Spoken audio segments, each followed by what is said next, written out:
Debt is the weapon used to conquer and enslave societies, and interest is its prime ammunition.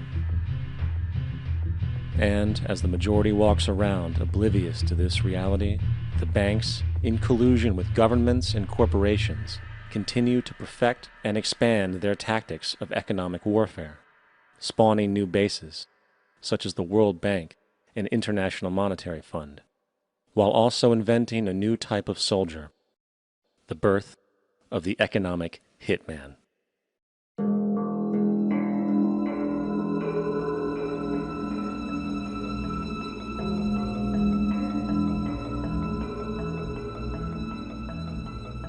We economic hitmen really have been the ones responsible for creating this first truly global empire.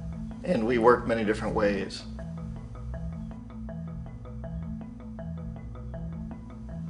But perhaps the most common is that we will identify a country that has resources our corporations covet, like oil, and then arrange a huge loan to that country from the World Bank or one of its sister organizations. But the money never actually goes to the country. Instead, it goes to our big corporations to build infrastructure projects in that country, power plants, industrial parks, ports, things that benefit a few rich people in that country, in addition to our corporations, but really don't help the majority of the people at all. However, those people, the whole country is left holding a huge debt. It's such a big debt they can't repay it, and that's part of the plan, that they can't repay it. And so at some point, we economic hitmen go back to them and say, listen, you owe us a lot of money, can't pay your debts, so sell your oil real cheap to our oil companies. Allow us to build a military base in your country, or send troops in support of ours to someplace in the world like Iraq, or vote with us on the next UN vote. To have their electric utility company privatized and their water and sewage system privatized and sold to U.S. corporations or other multinational corporations. So there was that whole mushrooming thing, and it's so typical of the way the IMF and the World Bank work, that you put a country in debt, it's such a big debt it can't pay it, and then you offer to refinance that debt and pay even more interest. And you demand this quid pro quo, which you call a conditionality or good governance, which means basically that they've got to sell off their resources, including many of their social services, their utility companies, their school systems sometimes, their penal systems, their insurance systems, to foreign corporations. So it's a double, triple, quadruple whammy. The precedent for economic hitmen really began back in the early 50s when democratically elected Mossadegh, who was elected in Iran, he was considered to be the hope for democracy in the Middle East and around the world. He was Time Magazine's Man of the Year. But one of the things that he'd run on and began to implement was the idea that foreign oil companies needed to pay the Iranian people a lot more for the oil that they were taking out of Iran. The Iranian people should benefit from their own oil. Strange policy. We didn't like that, of course. But we were afraid to do what we normally were doing, which was to send in the military. Instead, we sent in one CIA agent, Kermit Roosevelt, Teddy Roosevelt's relative. And Kermit went in with a few $1 million and was very, very effective and efficient. And in a short amount of time, he managed to get Mossadegh overthrown and brought in the Shah of Iran to replace him, who always was favorable to oil. And it was extremely effective. Mobs overflow Tehran. Army officers shout that Mossadegh has surrendered and his regime as virtual dictator of Iran is ended. Pictures of the Shah are paraded through the streets as sentiment reverses. The Shah is welcomed home. So back here in the United States, in Washington, people looked around and said, wow, that was easy and cheap. So this established a whole new way of manipulating countries, of creating empire. The only problem with Roosevelt was that he was a card-carrying CIA agent, and had he been caught, the ramifications could have been pretty serious. So very quickly at that point, the decision was made to use private consultants to channel the money through the World Bank or the IMF or one of the other such agencies, to bring in people like me who worked for private companies, so that if we got caught, there would be no governmental ramifications.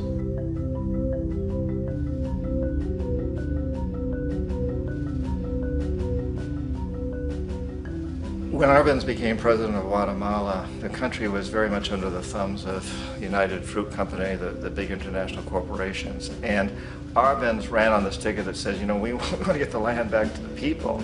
And once he took power, he was implementing policies that would do exactly that, give the land rights back to the people. United Fruit didn't like that very much. And so they hired a public relations firm, launched a huge campaign in the United States to convince the United States people, the citizens of the United States, and the press of the United States, and the Congress of the United States, that Arbenz was a Soviet puppet, and that if we allowed him to stay in power, the Soviets would have a foothold in this hemisphere. And that, at that point in time, was a huge fear on everybody's mind, the Red Terror, the Communist terror. And so, to make a long story short, out of this public relations campaign came a commitment on the part of the CIA and the military to take this man out. And in fact, we did. We sent in planes, we sent in soldiers, we sent in jackals, we sent everything in to take him out, and did take him out. And as soon as he was removed from office, the new guy that took over after him basically reinstated everything to the big international corporations, including United Fruit.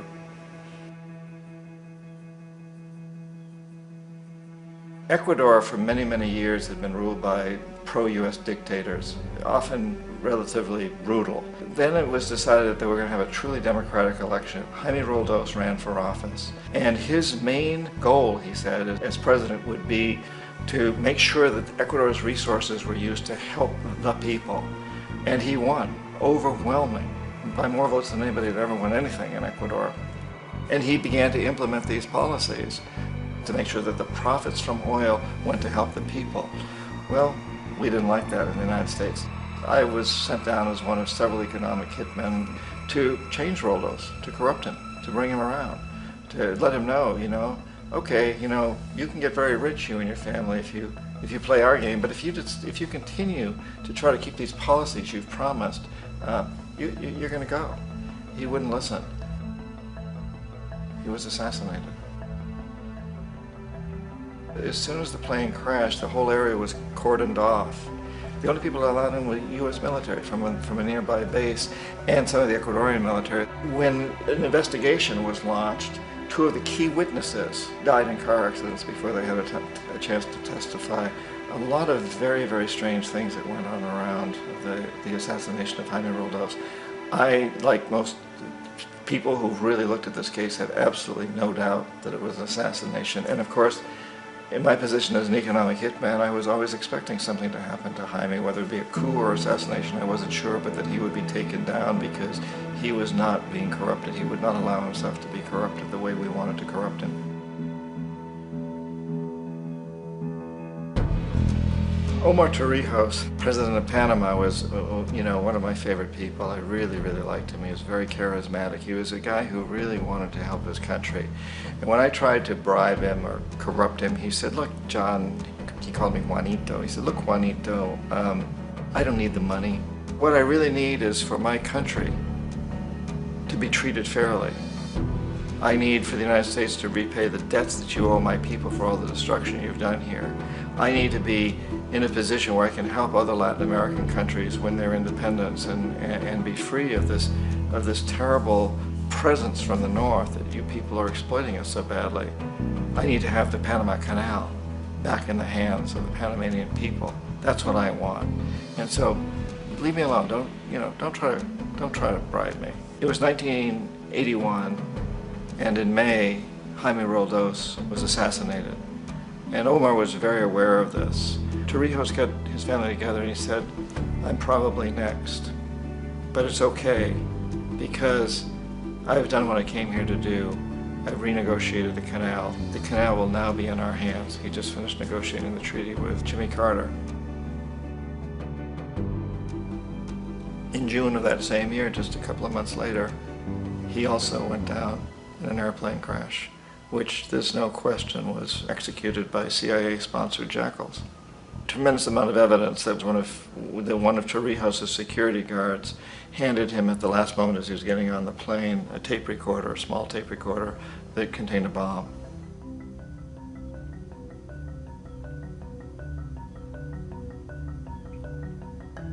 It is interesting to me how this system has continued pretty much the same way for years and years and years, except the economic hitmen have got better and better and better. Then we come up with, very recently, what happened in Venezuela. In 1998, Hugo Chavez gets elected president, following a long line of presidents who had been very corrupt and basically destroyed the economy of the country. And Chavez was elected amidst all that. Chavez stood up to the United States, and he's done it primarily demanding that Venezuelan oil be used to help the Venezuelan people. Well, we didn't like that in the United States. So in 2002, a coup was staged, which there's no question in my mind, and most other people's minds, that the CIA was behind that coup.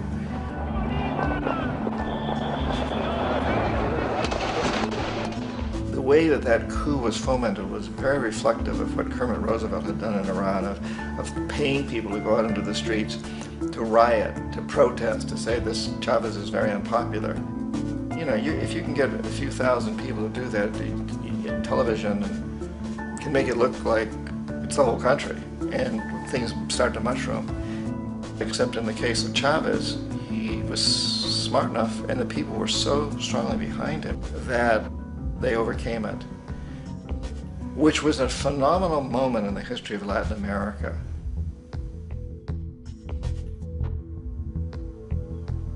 Iraq actually is a perfect example of the way the whole system works. So we economic hitmen are the first line of defense. We go in and we try to corrupt governments and get them to accept these huge loans, which we then use as leverage to basically own them.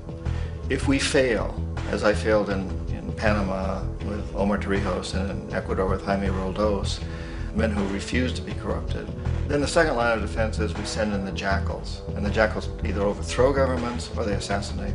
And once that happens and a new government comes in, and boy, it's going to toe the line, because the new president knows what will happen if he doesn't. In the case of Iraq, both of those things failed. Economic hitmen were not able to get through to Saddam Hussein. We tried very hard. We tried to get him to accept a deal very similar to what the House of Saud had accepted in Saudi Arabia, but he wouldn't accept it. And so the jackals went in to take him out. They couldn't do it. His security was very good. After all, he had one time worked for the CIA. He'd been hired to assassinate a former president of Iraq and failed, but he knew the system. So in '91, we send in the troops and we take out the Iraqi military. So we assume at that point that Saddam Hussein is going to come around. We could have taken him out, of course, at that time, but we didn't want to. He's the kind of strong man we like. He controls his people. We thought he could control the Kurds and keep the Iranians in their border and keep pumping oil for us. And that once we took out his military, now he's going to come around. So the economic hitmen go back in the 90s without success. If they'd had success, he'd still be running the country. We'd be selling him all the fighter jets he wants and everything else he wants. But they couldn't, they didn't have success.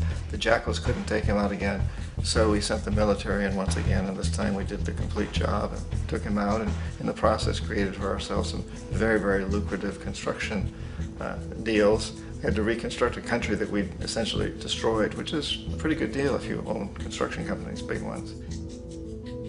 So, you know, Iraq shows the three stages. The economic hitmen failed there, the jackals failed there, and as a final measure, the military goes in. And in that way, we've really created an empire, but we've done it very, very subtly. It's clandestine. All the empires of the past were built on the military, and everybody knew they were building them. So the British knew they were building them, the French, the Germans, the Romans, the Greeks. And they were proud of it, and they always had some excuse, like spreading civilization, spreading some religion, something like that. But they knew they were doing it. We don't. The majority of the people in the United States have no idea that we're living off the benefits of a clandestine empire, that today there's more slavery in the world than ever before. And then you have to ask yourself, well, if it's an empire, then who's the emperor?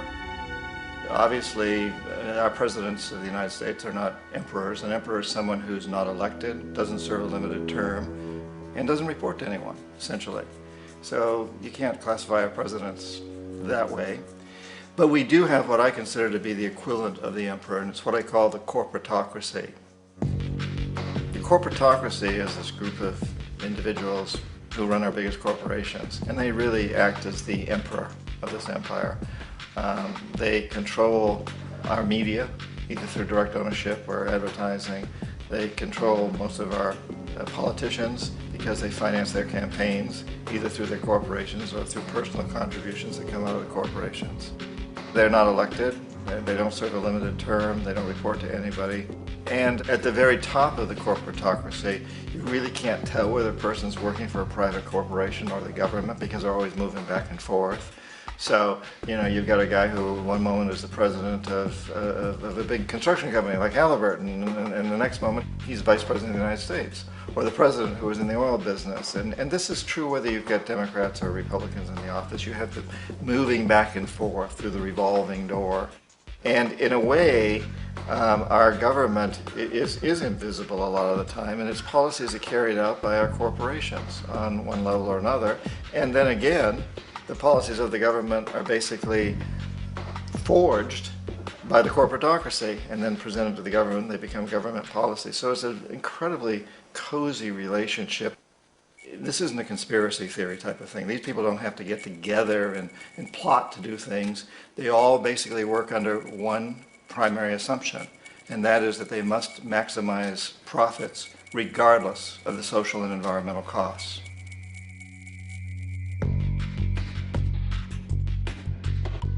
This process of manipulation by the corporatocracy through the use of debt, bribery, and political overthrow is called globalization. Just as the Federal Reserve keeps the American public in a position of indentured servitude through perpetual debt, inflation, and interest, the World Bank and IMF serve this role on a global scale. The basic scam is simple. Put a country in debt either by its own indiscretion or through corrupting the leader of that country, then impose conditionalities or structural adjustment policies, often consisting of the following. Currency devaluation. When the value of a currency drops, so does everything valued in it. This makes indigenous resources available to predator countries at a fraction of their worth. Large funding cuts for social programs. These usually include education and healthcare, compromising the well-being and integrity of the society, leaving the public vulnerable to exploitation. Privatization of state-owned enterprises. This means that socially important systems can be purchased and regulated by foreign corporations for profit. For example, in 1999, the World Bank insisted that the Bolivian government sell the public water system of its third largest city to a subsidy of the U.S. corporation Bechtel. As soon as this occurred, water bills for the already impoverished local residents skyrocketed. It wasn't until after a full-blown revolt by the people that the Bechtel contract was nullified. Then there is trade liberalization, or the opening up of the economy through removing any restrictions on foreign trade. This allows for a number of abusive economic manifestations, such as transnational corporations bringing in their own mass-produced products, undercutting the indigenous production and ruining local economies. An example is Jamaica, which, after accepting loans and conditionalities from the World Bank, lost its largest cash crop markets due to competition with Western imports. Today, countless farmers are out of work, for they are unable to compete with the large corporations.